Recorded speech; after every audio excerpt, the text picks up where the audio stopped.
అందరికీ welcome back. ఈరోజు curries in 10 మినిట్స్లో డే 5. ఈరోజు మన రెసిపీ వచ్చేసి బంగాళదుంప ముద్ద కూర. చాలా బాగుంటుంది, అందరికీ తెలిసిన రెసిపీనే.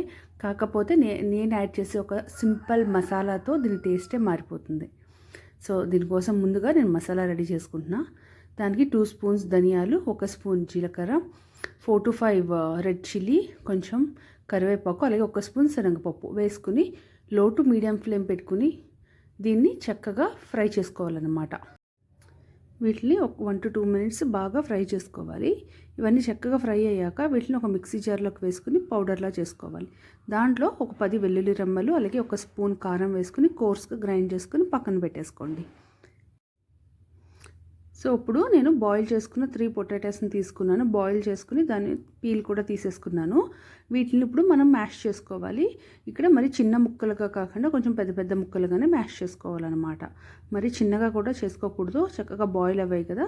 సో వీడియోలో చూపించినట్టు అలా కొంచెం పెద్ద పెద్ద పీసెస్ కిందనే మనం మ్యాష్ చేసుకుని పెట్టుకోవాలి. చూసారా, చక్కగా అలా చేసుకుని వీటిని కూడా సైడ్కి పెట్టేసుకోండి. ఇప్పుడు అదే కడాయిలో ఒక 2 స్పూన్స్ ఆయిల్ వేసుకుని మనము మ్యాష్ చేసి ఒక 1/2 స్పూన్ ఆవాలు, అలాగే కొంచెం కరివేపాకు కూడా వేసుకుని ఇవి ఫ్రై అయ్యాక మనం బాయిల్ చేసి పెట్టుకున్న పొటాటోస్ని కూడా వేసేసుకోవాలన్నమాట. మ్యాష్ చేసి పెట్టుకున్నాం కదా వాటిని.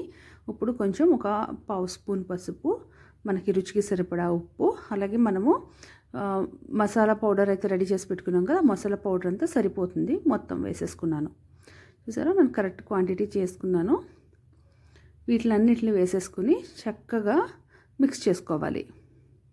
చేయడం చాలా ఈజీ, టేస్ట్ కూడా చాలా బాగుంటుంది. ఈ పౌడర్తో దీని టేస్టే మారిపోతుంది అన్నమాట.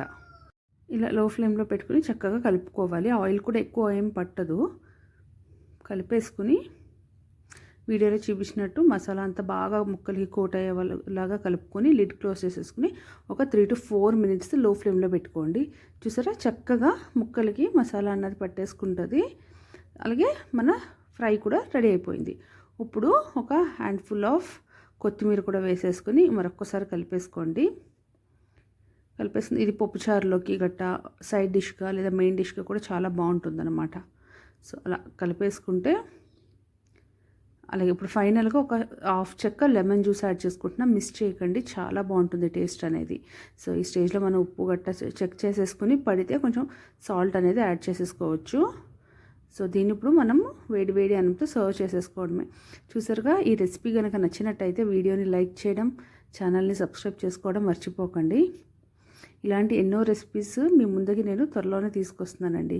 Thank you so much for watching.